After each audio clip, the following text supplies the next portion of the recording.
کیا کہنے میرے بادشاہ حسین تیری وسعت کے، پوری کائنات کے اندر اتنے لوگ یزید کے نام پر جینے کو تیار نہیں جتنے لوگ تیرے نام پر مرنے کو تیار ہیں۔ علی اکبر نے اپنے باپ سے اجازت چاہی کہ مجھے شہید ہونے کا موقع دیجیے۔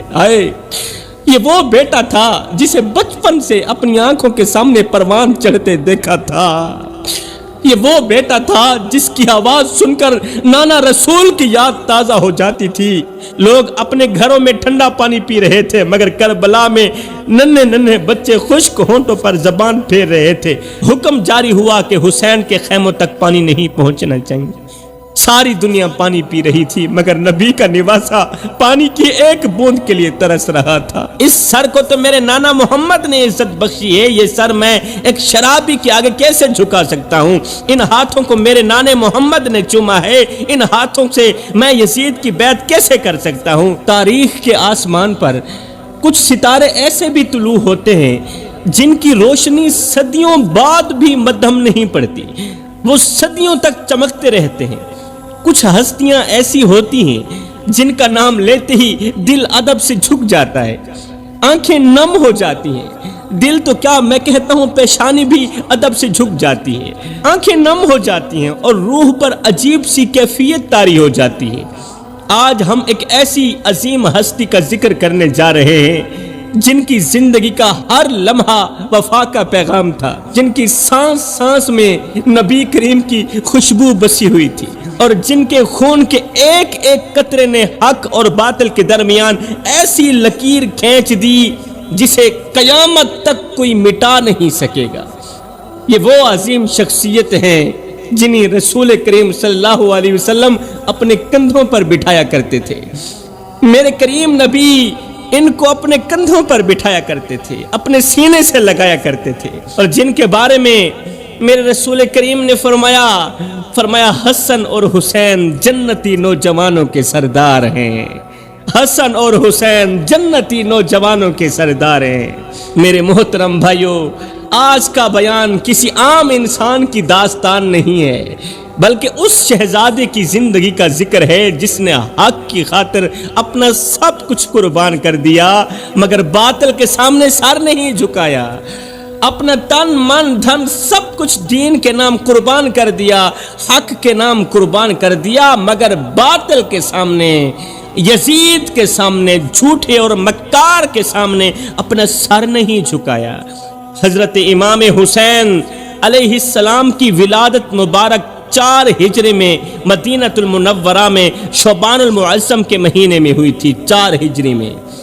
جب یہ مبارک خبر نبی کریم صلی اللہ علیہ وسلم تک پہنچی تو آپ کی خوشی کی انتہا نہ رہی۔ میرا نواسا دنیا میں آ گیا ہے، آپ کی خوشی کی انتہا نہ رہی۔ کہتے ہیں کہ اس دن میرے کریم نبی امت کے غم میں اس قدر افسردہ تھے، پریشان تھے کہ دل تڑپ رہا تھا، آنکھیں نم تھیں، مگر جیسے ہی آپ نے حسین کی آمد کی خبر سنی تو چہرے مبارک پر ایک دم خوشی کی روشنی پھیل گئی، آپ خوشی سے نہال ہو گئے جیسے مدینے کی فضاؤں میں رحمت کی خوشبو بکھر گئی ہو۔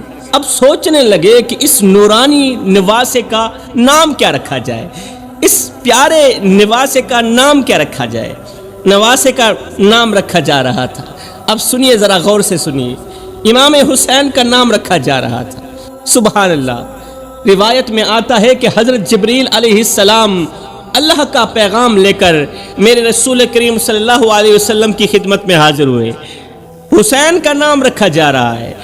جبریل آسمان سے نیچے اترے، عرض کیا یا رسول اللہ اپنے اس بچے کا نام حسین رکھیے۔ اللہ فرما رہا ہے اپنے اس بچے کا نام، پیارے سے معصوم سے بچے کا نام حسین رکھیے۔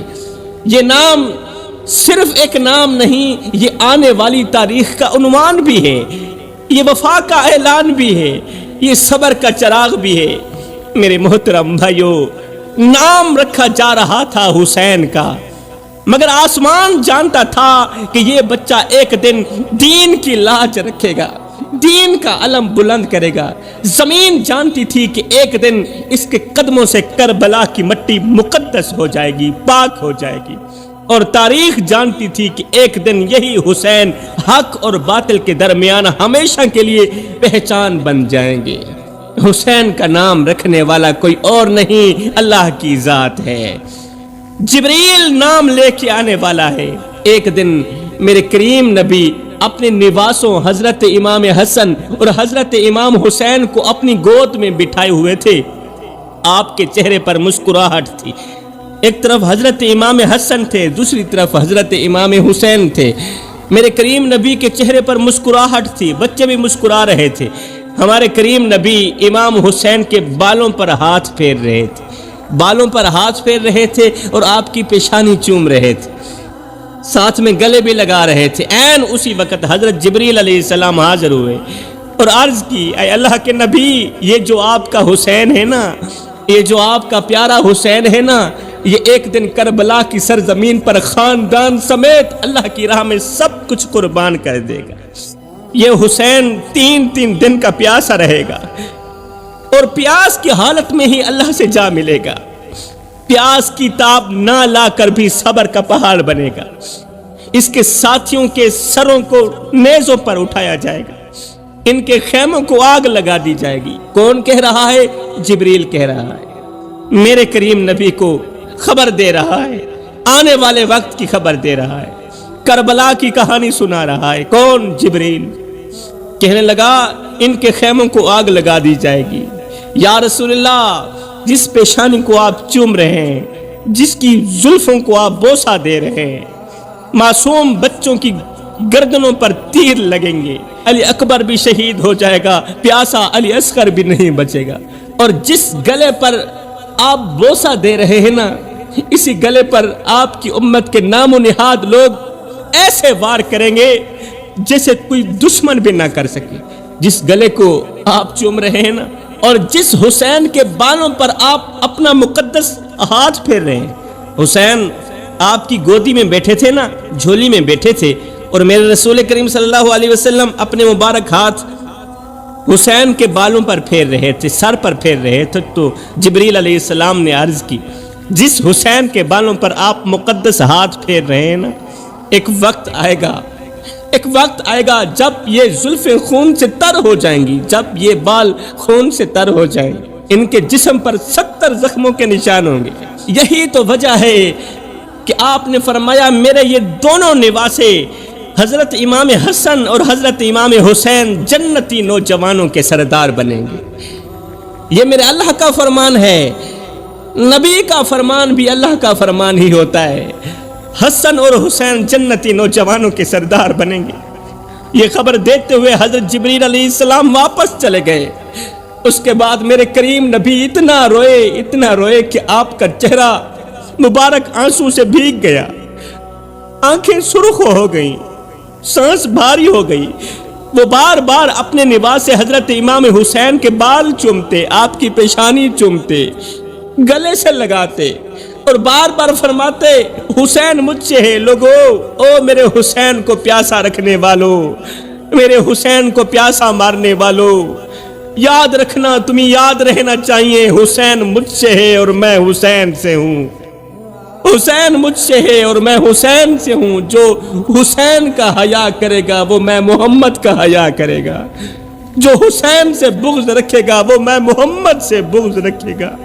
اس کے بعد ہمارے کریم نبی نے دونوں ہاتھ اٹھائے، آسمان کی طرف دیکھا اور ساتھ ہی کہا، اے اللہ، میں حسین سے محبت رکھنے والوں سے محبت رکھتا ہوں، اے اللہ، میں حسین سے محبت رکھنے والوں سے محبت رکھتا ہوں، اور میں چاہتا ہوں کہ تو بھی ان سے محبت کر جو میرے حسین سے محبت کرتے ہیں۔ اس کے بعد میرے کریم نبی نے صحابہ کرام کو یہ واقعہ سنایا کہ میرے حسین کے ساتھ یہ بھی ہوگا، میرے حسین کو پیاسا بھی رکھا جائے گا، میرے حسین کو شہید بھی کیا جائے گا، اور شہید کرنے والے غیر نہیں ہوں گے، میرے اپنے ہی ہوں گے۔ صحابہ کرام کو بتایا کہ آنے والے وقت میں یہ امت اپنے ہی امام کو شہید کرے گی، مگر میرا حسین اس وقت بھی حق پر ڈٹ کر دین کا علم بلند کرے گا۔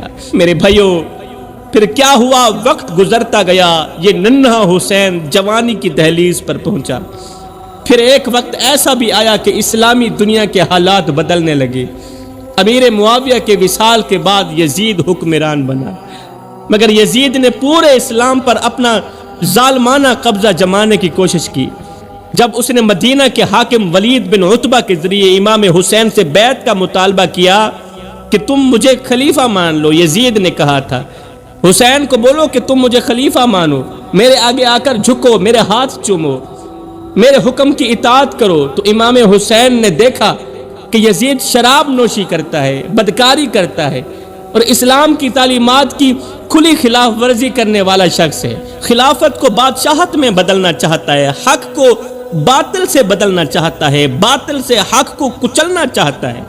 تو یہ سب کچھ دیکھ کر امام حسین نے فرمایا کہ ہم اہل بیت ہیں، ہم حضور کی آل ہیں، میں حضور کا نواسہ ہوں، ہم اہل بیت ہیں، ہم کبھی ظالم اور فاسق کے ہاتھ پر بیعت نہیں کر سکتے، ہماری گردن کٹ سکتی ہے، کسی کے آگے جھک نہیں سکتی۔ اس وقت امام حسین نے دنیا کو یہ سکھا دیا کہ عزت کا راستہ کبھی ظلم کے دروازے سے نہیں گزرتا، ہماری رگوں میں نبی کا خون ہے، ہم حق کی حفاظت کے لیے پیدا ہوئے ہیں۔ آپ نے فرمایا میں وہ سر نہیں جھکا سکتا جسے میرے نانا محمد نے عزت بخشی ہے، اس سر کو تو میرے نانا محمد نے عزت بخشی ہے، یہ سر میں ایک شرابی کے آگے کیسے جھکا سکتا ہوں؟ ان ہاتھوں کو میرے نانے محمد نے چوما ہے، ان ہاتھوں سے میں یزید کی بیعت کیسے کر سکتا ہوں؟ میں وہ ہاتھ نہیں ملا سکتا جو باطل کے ساتھ مل کر حق کو کمزور کر دے، میں وہ راستہ نہیں اختیار کر سکتا جس کے آخر میں اللہ کی ناراضگی ہو۔ اور ویسے بھی مجھ جیسا یزید جیسے کی بیعت کیسے کر سکتا ہے؟ مجھ جیسا اس جیسے کی بیعت کیسے کر سکتا ہے؟ حسین جیسا یزید جیسے کی بیعت کیسے کر سکتا ہے؟ فرمایا اگر حق بچانے کے لیے مجھے مدینہ چھوڑنا پڑ گیا تو میں مدینہ چھوڑ دوں گا، جبکہ یہ کام میرے لیے بہت مشکل ہے، اور ویسے بھی مشکل ہی تھا امام حسین کے لیے نانے کا شہر چھوڑنا، لیکن فرمایا اگر حق بچانے کے لیے مجھے مدینہ چھوڑنا پڑ بھی گیا تو میں چھوڑ دوں گا، بالکل تیار ہوں۔ اگر سچائی کی خاطر مجھے اپنا گھر چھوڑنا پڑ گیا تو میں اپنا گھر چھوڑ دوں گا، اگر دین کی حفاظت کے لیے مجھے اپنا سکون قربان کرنا پڑا تو میں اپنا سکون قربان کر دوں گا۔ مجھے موت سے مت ڈرایا جائے، میں موت سے نہیں ڈرتا، میں اس دن سے ڈرتا ہوں جب اللہ پوچھے گا اے حسین جب دین پر آزمائش آئی تھی تو اس وقت تم کہاں کھڑے تھے؟ حق کے ساتھ کھڑے تھے یا باطل کے ساتھ کھڑے تھے؟ میرے بھائیو یہ الفاظ صرف جملے نہیں تھے، یہ ایک ایسی روح کی آواز تھی جس نے دنیا کو بتا دیا کہ حق والے تعداد نہیں دیکھتے، حق والے اپنا انجام نہیں دیکھتے، حق والے صرف اللہ کی رضا ہی دیکھتے ہیں۔ حق کی خاطر امام کو مدینہ چھوڑنا پڑا۔ وہ رات جب حسین نے اپنے خاندان، اپنے بچوں، بیویوں اور وفادار ساتھیوں سمیت مدینے سے ہجرت کا ارادہ کیا، ہجرت سے پہلے امام حسین اپنے نانا کی قبر پر گئے، مزار کے ساتھ بیٹھ کر آپ جی بھر کے روئے۔ امام حسین نانا کے مزار کے ساتھ بیٹھ کر جی بھر کے روئے، الوداع کہتے ہوئے اپنے دل کا درد بیان کیا، نانا کو اپنے دل کا درد بیان کیا، کہا یا رسول اللہ آپ کا شہر چھوڑنے کو دل تو نہیں تھا، لیکن آپ کی امت نے مجھے آپ کا شہر چھوڑنے کے لیے بہت مجبور کر دیا ہے۔ میرے بھائیو وہ رات کتنی دردناک ہوگی، وہ لمحے کتنے بھاری ہوں گے، اس کا اندازہ کوئی عاشق رسول ہی کر سکتا ہے۔ امام حسین کہنے لگے اے میرے نانا آپ تو جانتے ہیں نا میں سکون کی تلاش کرنے کے لیے نہیں نکل رہا، میں سکون کی تلاش میں نہیں نکل رہا، میں حق کی حفاظت کے لیے نکل رہا ہوں، میں اقتدار کے لیے مدینہ نہیں چھوڑ رہا، اقتدار کے لیے نہیں جا رہا، کرسی کے لیے نہیں جا رہا، میں دین کی عزت بچانے کے لیے مدینہ چھوڑ رہا ہوں۔ اگر خاموش رہوں تو حق کمزور ہو جائے گا، اور اگر اٹھ کھڑا ہوں تو آزمائش میرا انتظار کر رہی ہے، تو مجھے آزمائش منظور ہے۔ جے سونا میرے دکھ وچ راضی تو میں سکھ نو چلے ڈاواں۔ یہ وہ لمحہ تھا جب مدینے کی گلیاں آنسوں سے تر ہو گئیں۔ امام نے مدینہ چھوڑا، اس لیے چھوڑا تھا تاکہ یزید کی فوج مدینے میں داخل ہو کر خون ریزی نہ کرے، تاکہ امت کے بیچ فتنہ نہ پھیلے۔ اسی دوران کوفہ سے مسلسل پیغام آنے لگے، ایک خط آیا، پھر دوسرا خط آیا، پھر تیسرا خط آیا، اور دیکھتے ہی دیکھتے خطوط کا ایک نیا سلسلہ شروع ہو گیا۔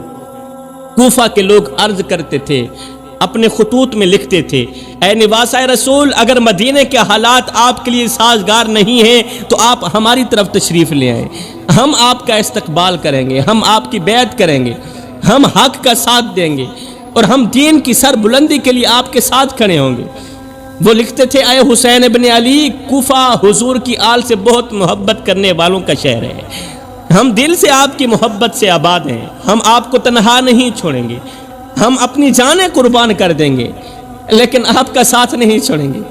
کوئی لکھتا تھا، اے حسین، ہماری تلواریں آپ کے لیے تیار ہیں، کوئی لکھتا تھا، ہم آپ کے ایک اشارے پر میدان میں اتر آئیں گے، یزید کے خلاف جنگ کریں گے۔ اب ان تمام خطوط نے بھی راستہ دکھایا، مگر امام جانتے تھے کہ یہ سفر شہادت کی طرف ہی ہے۔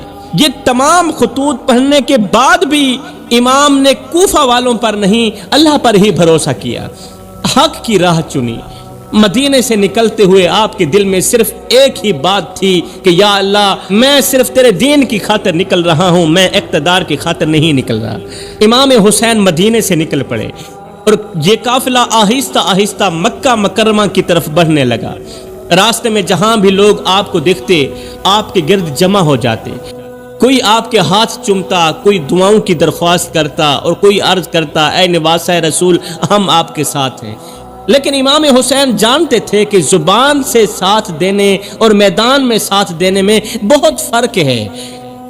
خیر، یہ چھوٹا سا قافلہ چلتا چلتا مکہ مکرمہ میں پہنچ ہی گیا۔ مکہ مکرمہ میں آپ نے کئی ماہ قیام فرمایا۔ اسی دوران کوفہ سے آنے والے خطوط کا سلسلہ مزید تیز ہو گیا۔ ہر روز نئے قاصد آتے، ہر روز نئے وعدے لاتے اور نئی قسمیں کھاتے۔ وہ کہتے، اے حسین، ہزاروں لوگ آپ کے انتظار میں ہیں کوفہ میں، ہمارے شہر میں آئیے، ہم آپ کی بیعت کریں گے اور حق کا پرچم آپ کے ساتھ بلند کریں گے۔ مگر میرے محترم بھائیو، دنیا کا سب سے خطرناک انسان وہ نہیں جو دشمنی کا اعلان کرے، دنیا میں خطرناک انسان وہ ہے جو وفاداری کا وعدہ کر کے وقت آنے پر ساتھ چھوڑ دے۔ اب ادھر یزید کو جب کوفہ کی سرگرمیوں کا علم ہوا کہ کوفہ والے بار بار پیغام دے رہے ہیں حضرت امام حسین کو کہ وہ ہمارے پاس آ جائیں، ہم ان کی بیعت کریں گے، جب یہ سب کچھ یزید کو علم ہوا تو اس نے عبید اللہ بن زیاد کو کوفہ کا گورنر بنا کر بھیج دیا۔ عبید اللہ بن زیاد کو جب یزید کو ان تمام چیزوں کا پتہ چلا کہ کوفہ والے امام حسین کو اپنی طرف بلا رہے ہیں اور ان کی بیعت کرنا چاہتے ہیں، تو یزید نے کیا کیا؟ عبید اللہ بن زیاد کو کوفہ کا گورنر بنا دیا۔ عبید اللہ بن زیاد یزید کا چیلا تھا، اس کے گورنر لگتے ہی حالات بدلنے لگے، دھمکیاں دی گئیں، لوگوں کو ڈرایا گیا، جان سے مارنے کی دھمکیاں دی گئیں، بچوں کو ذبح کرنے کی دھمکیاں دی گئیں۔ عبید اللہ بن زیاد نے کہا، اگر تم لوگوں نے حسین کا ساتھ دیا، تمہارے بچوں کو تمہارے سامنے قتل کر دیا جائے گا۔ آہستہ آہستہ لوگ پیچھے ہٹنے لگے حضرت امام حسین سے، اور ادھر سے حضرت امام حسین کا قافلہ مکہ سے کوفہ کی طرف روانہ ہو چکا تھا۔ ادھر سے حالات بدل چکے تھے، ادھر سے امام حسین بھی کوفہ کی طرف روانہ ہو چکے تھے۔ راستے میں مختلف لوگوں نے آپ کو روکنے کی کوشش کی اور خبر بھی دی کہ کوفہ کے حالات بدل چکے ہیں، مگر امام حسین کا سفر صرف کوفہ تک پہنچنے کا سفر نہیں تھا، بلکہ حق پر قائم رہنے کا سفر تھا۔ اس لیے حضرت امام حسین نے فرمایا کہ جو حق کے راستے پر چلتا ہے وہ اللہ کے فیصلے پر راضی ہی رہتا ہے۔ اس طرح یہ قافلہ آگے بڑھتا رہا اور تقدیر اس قافلے کو آہستہ آہستہ اس میدان کی طرف لے جا رہی تھی جسے دنیا آج کربلا کے نام سے جانتی ہے۔ حضرت امام حسین کا قافلہ جا رہا تھا، اچانک آپ کا سامنا حر بن یزید کے لشکر سے ہوا۔ حر ایک سپہ سالار تھا جسے حکم دیا گیا تھا کہ امام حسین کے قافلے کو ہرگز کوفہ نہیں پہنچنے دیا جائے۔ جب دونوں قافلے آمنے سامنے ہوئے، ایک طرف یزید کا اور دوسری طرف امام حسین کا قافلہ، دونوں آمنے سامنے ہوئے تو ایک عجیب منظر تھا۔ ایک طرف نواسۂ رسول تھے اور دوسری طرف وہ لوگ تھے جو حکومت کے حکم پر راستہ روکنے آئے تھے۔ مگر میرے بھائیو، امام حسین کے اخلاق دیکھیے۔ جب حر کے لشکر کو پیاس لگی تو امام حسین نے اپنے ساتھیوں کو حکم دیا کہ ان سب کو پانی پلایا جائے، کیوں ان کو پیاس لگی ہے، حتیٰ کہ ان کے گھوڑوں کو بھی پانی پلایا گیا۔ یہ وہ لوگ تھے جو امام حسین سے بغاوت کرتے تھے، امام حسین کا راستہ روکنے آئے تھے، یوں سمجھو کہ دین حق کا راستہ روکنے آئے تھے۔ جب امام حسین نے ان کے چہروں پر پیاس کے آثار دیکھے تو فرمایا ان کو بھی پانی پلاؤ، ان کے گھوڑوں کو بھی پانی پلاؤ۔ یہ تھا میرے حسین کا کردار، یہ تھا میرے حسین کا ظرف، یہ تھا میرے حسین کا اخلاق۔ اس کے باوجود بھی حر نے کہا کہ مجھے یزید کی طرف سے حکم ہے کہ میں آپ کو واپس بھی نہ جانے دوں اور کوفہ بھی نہ پہنچنے دوں، واپس بھی نہ جانے دوں اور کوفہ بھی نہ پہنچنے دوں۔ یہ سن کر حضرت امام حسین نے فرمایا افسوس، تم ہی لوگوں نے تو خط بھیجے تھے، خطوط لکھے تھے، تم نے ہی تو مجھے بلایا تھا اور آج تم ہی راستہ روک رہے ہو۔ مگر حالات اب بدل چکے تھے، حکم حکومت کا تھا اور حر اس حکم کا پابند تھا، حکم یزید کا تھا اور سپہ سالار یزید کے حکم کا پابند تھا۔ چنانچہ اس قافلے کا رخ اس طرف موڑ دیا گیا جہاں نہ کوئی شہر تھا، نہ کوئی آبادی، نہ کوئی پناہ گاہ۔ آخر کار 2 محرم 61 ہجری کو حضرت امام حسین کا قافلہ ایک سنسان میدان میں پہنچا، ایک سنسان میدان میں پہنچا۔ حضرت امام حسین نے پوچھا کہ اس زمین کا نام کیا ہے؟ سنسان جگہ پر جا پہنچے، وہاں پہنچ کر حضرت امام حسین نے پوچھ ہی لیا کہ اس زمین کا نام کیا ہے۔ لوگوں نے عرض کیا یہ کربلا ہے، یہ کربلا ہے۔ یہ نام سنتے ہی حضرت امام حسین نے ایک گہری سانس لی اور آسمان کی طرف دیکھا، پھر فرمایا یہیں خیمے گاڑ دو، یہیں خیمے نصب کر دیے جائیں۔ میرے بھائیوں، کسی کو بھی معلوم نہ تھا کہ یہی وہ زمین ہے جہاں چند دن بعد تاریخ کا سب سے دردناک باب لکھا جائے گا۔ یہی وہ زمین تھی جہاں وفا کا امتحان ہونا تھا، یہی وہ زمین تھی جہاں صبر کو خون میں نہلا جانا تھا۔ میرے محترم بھائیوں، جب حضرت امام حسین نے کربلا کی سرزمین پر خیمے نصب کر لیے تو ابتدا میں حالات اگرچہ مشکل تھے مگر ابھی آزمائش کی انتہا باقی تھی۔ ادھر عبید اللہ بن زیاد مسلسل نئے لشکر روانہ کر رہا تھا۔ ہر گزرتے دن کے ساتھ دشمنوں کی تعداد بڑھتی جا رہی تھی اور حسین کے ساتھیوں کی تعداد وہی کی وہی تھی۔ ایک طرف ہزاروں تلواریں جمع ہو رہی تھی، دوسری طرف چند وفادار لوگ تھے جو اپنے امام کے گرد کھڑے تھے، اپنے امام کے ساتھ کھڑے تھے۔ پھر ایک وقت آیا جب عمر بن سعد ایک بڑے لشکر کے ساتھ کربلا پہنچا۔ اس نے امام حسین کے خیموں کا محاصرہ کر لیا، بڑے لشکر کے ساتھ، سب کے ہاتھوں میں تلواریں تھیں، بہت بڑا لشکر تھا۔ اس نے امام حسین کے خیموں کا محاصرہ کر لیا۔ میرے بھائیوں، امام حسین جنگ نہیں چاہتے تھے، امن چاہتے تھے، جنگ نہیں چاہتے تھے۔ آپ نے بار بار فرمایا مجھے واپس جانے دو، واپس جانے دو، یا مجھے کسی ایسی سرحد پر جانے دو جہاں میں اسلام کی خدمت کر سکوں، نانا کے دین کو بچا سکوں۔ لیکن باطل کو جنگ ہی چاہیے تھی، یزید کو شرارت ہی چاہیے تھی، یزید کو شیطانیت ہی چاہیے تھی، یزید کو خون ہی چاہیے تھی۔ کیوں؟ اس لیے کہ یزید کو حق کی آواز ہمیشہ کے لیے خاموش کرنی تھی۔ بات چیت کے تمام دروازے ایک ایک کر کے بند کیے جانے لگے۔ پھر وہ دن آیا جسے سن کر آج بھی دل کانپ اٹھتا ہے۔ فرات کا پانی جو سب کے لیے بہہ رہا تھا، اس پانی پر پہرے دار بٹھا دیے گئے۔ حکم جاری ہوا کہ حسین کے خیموں تک پانی نہیں پہنچنا چاہیے۔ ساری دنیا پانی پی رہی تھی مگر نبی کا نواسا پانی کی ایک بوند کے لیے ترس رہا تھا۔ دریا چند قدم کے فاصلے پر تھا مگر پیاسے ہونٹوں تک ایک قطرہ بھی نہیں پہنچ سکتا تھا۔ ایک طرف فرات کی لہریں بہہ رہی تھیں، دوسری طرف رسول کریم صلی اللہ علیہ وسلم کے گھرانے کے بچے پیاس سے بلک رہے تھے۔ لوگ اپنے گھروں میں ٹھنڈا پانی پی رہے تھے مگر کربلا میں ننھے ننھے بچے خشک ہونٹوں پر زبان پھیر رہے تھے۔ آسمان یہ منظر دیکھ رہا تھا، زمین یہ منظر دیکھ رہی تھی مگر انسانیت کا دل جیسے پتھر بن چکا تھا اور حسین صبر کے ساتھ اپنے رب کی رضا پر راضی کھڑے تھے۔ دن گزرتے گئے، پیاس بڑھتی گئی اور خیموں سے بچوں کی آوازیں آنے لگی، پانی کا ایک گھونٹ ہو تو دے دو۔ خیموں کے اندر سے بچوں کی آوازیں آنے لگی، پانی کا ایک گھونٹ ہو تو دے دو۔ یہ آواز سن کر وفادار ساتھیوں کے دل ٹوٹ جاتے تھے، پانی پانی کی صدا سن کر وفادار ساتھیوں کے دل ٹوٹ جاتے تھے مگر اس سب کے باوجود بھی امام حسین کے چہرے پر صبر تھا۔ آپ جانتے تھے ان اللہ مع الصابرین، اللہ تعالیٰ صبر کرنے والوں کے ساتھ ہے۔ آپ کے لہجے میں شکوہ نہیں تھا، آپ کے لہجے میں شکوہ نہیں تھا اور آپ اپنے ساتھیوں کو بار بار حوصلہ دے رہے تھے، صبر کرو، صبر کرو، اللہ صبر کرنے والوں کا ساتھی ہے، اللہ صبر کرنے والوں کا دوست ہے۔ میرے بھائیو، اب کربلا صرف ایک میدان نہیں رہی تھی، اب یہ حق اور باطل کے درمیان آخری امتحان گاہ بن چکی تھی۔ ایک طرف طاقت تھی، دوسری طرف سچائی تھی، ایک طرف ہزاروں کی فوج تھی، دوسری طرف حسین اور ان کے وفادار ساتھی تھے، اور تاریخ خاموش کھڑی اس لمحے کا انتظار کر رہی تھی جب قربانی کا سب سے عظیم باب شروع ہونے والا تھا۔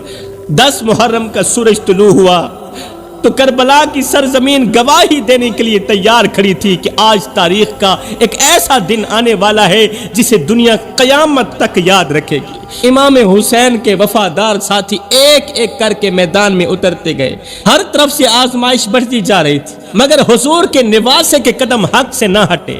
روایت میں آتا ہے کہ حضرت علی اکبر میدان میں جانے کی اجازت لینے کے لیے حضرت امام حسین کے سامنے حاضر ہوئے، میدان میں شہید ہونے کے لیے آپ اجازت لینے کے لیے حاضر ہوئے۔ یہ وہ نوجوان تھے جو لوگوں کو رسول اللہ کی یاد دلایا کرتے تھے۔ بیٹے نے باپ سے اجازت چاہی، علی اکبر نے اپنے باپ سے اجازت چاہی کہ مجھے شہید ہونے کا موقع دیجیے۔ یہ وہ بیٹا تھا جسے بچپن سے اپنی آنکھوں کے سامنے پروان چڑھتے دیکھا تھا، یہ وہ بیٹا تھا جس کی آواز سن کر نانا رسول کی یاد تازہ ہو جاتی تھی۔ کہتے ہیں کہ ایک لمحے کے لیے باپ کی محبت اور دین کی ذمہ داری آمنے سامنے آ کھڑی ہوئی، نگاہیں بیٹے کے چہرے پر تھیں اور دل میں جدائی کا درد موجزن تھا۔ پھر امام حسین نے اپنے بیٹے علی اکبر کو سینے سے لگایا، اس کے سر پر شفقت بھرا ہاتھ پھیرا اور دعاؤں کے ساتھ رخصت کیا، گویا ایک باپ اپنے دل کا ٹکڑا میدان کی طرف بھیج رہا تھا، شہید ہونے کے لیے بھیج رہا تھا۔ پھر اہل بیت کے دوسرے افراد اور وفادار ساتھی بھی ایک ایک کر کے قربانی پیش کرتے گئے۔ کربلا کی ریت ان کے خون سے رنگین ہوتی گئی، مگر وفا کا پرچم بلند رہا۔ اے حسین، تیری جرت کو سلام، وفا کا پرچم نیچے نہیں گرنے دیا، بلند ہی رکھا۔ وقت گزرتا گیا، ساتھی کم ہوتے گئے، شہید ہوتے گئے، شہید ہوتے ہوتے آخرکار سب شہید ہو گئے۔ آخرکار وہ لمحہ بھی قریب آ گیا جب امام حسین خود میدان میں تشریف لے گئے۔ آپ نے صبر، استقامت اور حق پر قائم رہنے کی ایسی مثال قائم کی جس کی نظیر تاریخ میں بہت ہی کم ملتی ہے۔ آپ نے ظلم کے سامنے سر نہ جھکایا، باطل کے آگے سمجھوتا نہ کیا اور حق کی خاطر اپنی جان قربان کر دی۔ آگے دشمن، پیچھے دشمن، دائیں دشمن، بائیں دشمن، حسین کی تلوار چل رہی ہے، یزیدیوں کے گلے کاٹ رہی ہے۔ اب اس تلوار کو کوئی نہیں روک سکتا، اب اس تلوار کو کوئی نہیں روک سکتا، مگر اچانک میرے پیر امام حسین کی تلوار رک گئی، اچانک امام حسین کی تلوار رک گئی۔ کیوں؟ اس لیے کہ نماز کا وقت ہو گیا تھا۔ نماز کا وقت ہو گیا تھا۔ امام حسین نماز کے لیے کھڑے ہو گئے، قیام کیا، رکوع کیا۔ جب سجدے میں گئے تو مسکرا کر کہنے لگے، مالک تجھے راضی کرنے کے لیے میں نے اپنا سب کچھ کیا، بتا تو صحیح تو بھی حسین پہ راضی ہوا ہے کہ نہیں ہوا۔ 10 محرم 61 ہجری کو کربلا کی سرزمین پر حضرت امام حسین کو شہید کر دیا گیا۔ مگر میرے بھائیوں، شہید تو جسم ہوتا ہے، اصول نہیں ہوتا۔ تلواریں جسم کو زخمی کر سکتی ہیں مگر حق کے پیغام کو ختم نہیں کر سکتی۔ اس لیے آج صدیوں بعد بھی حضرت امام حسین کا نام زندہ ہے، ان کی قربانی زندہ ہے، اور کربلا کا پیغام زندہ ہے کہ حق کے لیے کھڑا ہونا پڑے تو تعداد نہیں دیکھی جاتی، صرف اللہ کی رضا ہی دیکھی جاتی ہے۔